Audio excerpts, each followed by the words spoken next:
Welcome to the June Quarterly Market Update. I'm joined by Dr. Steve Garth, who is a consultant to the APW Partners Investment Committee. Welcome, Steve. Yeah, thank you, Jeff. Steve, last time you were here, we were talking, we were just on the cusp of Liberation Day, and it's been a bit of a roller coaster ride since then. It really has. Do you know, remember in the first quarter, Jeff, we saw markets really coming off in anticipation of the tariffs, which, as you say, were announced on the 2nd of April, the start of this quarter. And those tariff announcements were much deeper than anyone was expecting, and it hit friends and foes alike, and markets around the world went down by around 10%. And as we know, only a week later, Trump decided to pause the tariffs for 3 months, and then, as we'll see in a moment, markets recovered and haven't looked back since that time.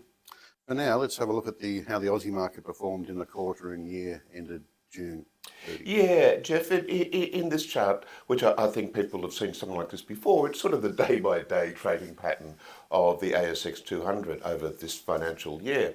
And, you know, it's never a smooth ride. So at the end of the financial year, we've made 13.8%, which is a phenomenal returns, much greater than the average financial year return in the Australian market. But boy, you can see it doesn't come in a smooth also, ride. look at that dip. Look at that dip, you know, and that, again, every market around the world had that dip. But you can also see the extraordinary improvement in the market once the tariffs were put on pause. And Steve, last year you presented that information to June 24 and the Aussie market 12.1% then, so it's been a pretty good couple of years. But having said that, the Aussie market hasn't done quite so well as overseas. That's right. So we'll look at overseas in a moment, but if we just think about the Aussie market for a moment, I think our audience knows that it's quite a concentrated market. A couple of big stocks do really dominate. And in the chart we've got up here, again, you can see the ASX 200 overall returning 13.8%. But boy, our two biggest sectors, financials and the materials sector, or the resources and mining companies, they are two different stories. Yes. Now, financials up 30% for the financial year, but that's nearly all got to do with Commonwealth Bank, CBA.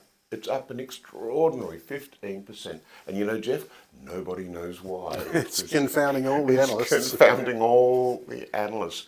Now, on the other hand, on the other side of that coin, is our second biggest stock, BHP, is down by 10%.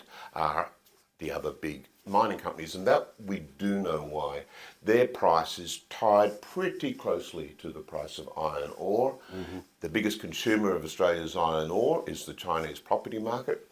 The Chinese property market's been in a hole for quite some time and doesn't show any sign of crawling out of that hole anytime soon. So turning to the global markets, Steve, let's have a look at the US, the developed, and wherever you'd like to take us.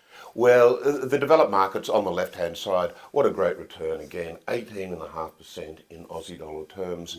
And this time, when you look across that chart, it's quite consistent amongst the major countries that make up the world index. The US is the largest, but this time it's not the winner where it has been the last No, isn't that years. intriguing? Yes. Despite all the media news and the concerns with, as you say, the geopolitics and Trump too, and all the uncertainty. All that. Still a very strong return, but Euro's done better.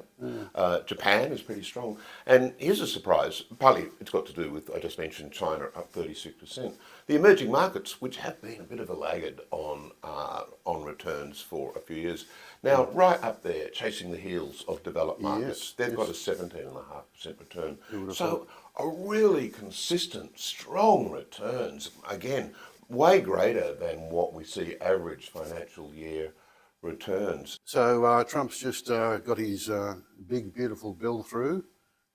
Interesting that BBB is a rather lower form of credit, and there's certainly concerns about US government debt for some time now. despite all that, Steve, the bond market's taking it all in a stride.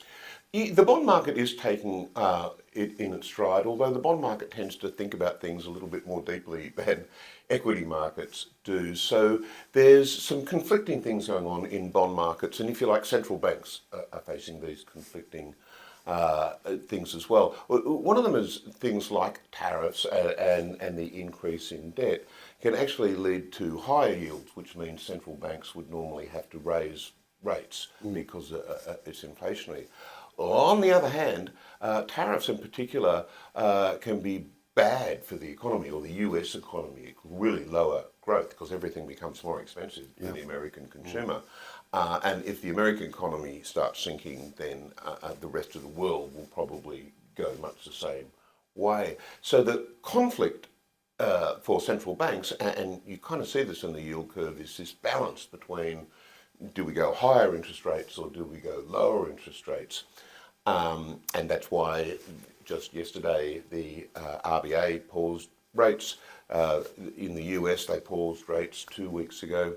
But overall, Jeff, despite the volatility you see in the chart here, over the course of the year, bond yields have been coming down. When bond yields go down, then bond prices go up. So when we look at the overall year returns, then the global bond market hedged back to Aussie dollars is up 5.8%.